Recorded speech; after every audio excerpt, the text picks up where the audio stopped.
Bugün cəmiyyətdə bir qism insan nə qədər qəribə də olsa Türkiyə vətəndaşlarından daha çox Türkiyə siyasətindəymiş kimi davranmaqdadır. Bəli, Türkiyədə gərginlik var, amma problemi yoluna qoymaq üçün qardaş dövlətin yetərincə gücü, Türk xalqının isə yetkin iradəsi mövcuddur və kənardan heç kimin məsləhət və tövsiyələrinə ehtiyac duyulmur. Doğrusu nədir? Türk özü qərar verəcək. Bu mənada Azərbaycandan öz ölkəsində zərrə qədər nüfuzu olmayan siyasi luzerlərin Türkiyədə yaşananlara Azərbaycan siyasi kəsim adına müdaxilə xarakterli çıxışlar etməsi sadəcə gülüş doğurur.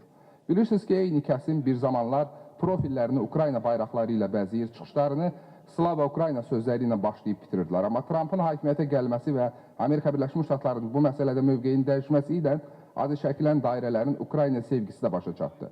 İndi bugün həmin kəsimin yenidən fəallaşmasının məqsədi kifayət qədər aydındır. Antimilli şuur gizlətmir ki, baş verənlərə Türk baharı kimi ümid edir. Amma bu adamlar hələ də başa düşmür ki, Türkün baharı idxal olunan inqilablar deyil. Türkün baharını artıq Cənab İlham Əliyev Qarabağın, Şərqi Zəngəzurun azad edilməsi ilə başladıb.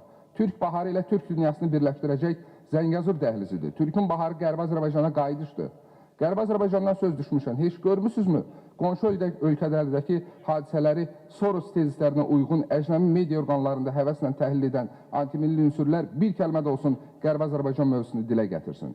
Baxmayaraq ki, bugün Azərbaycan siyasətçisinin xarici mediada əsas mövzusu bu olmalıdır. Hansı mövzu 350 mindən artıq soydaşımızın taliyindən daha qiymətli ola bilər?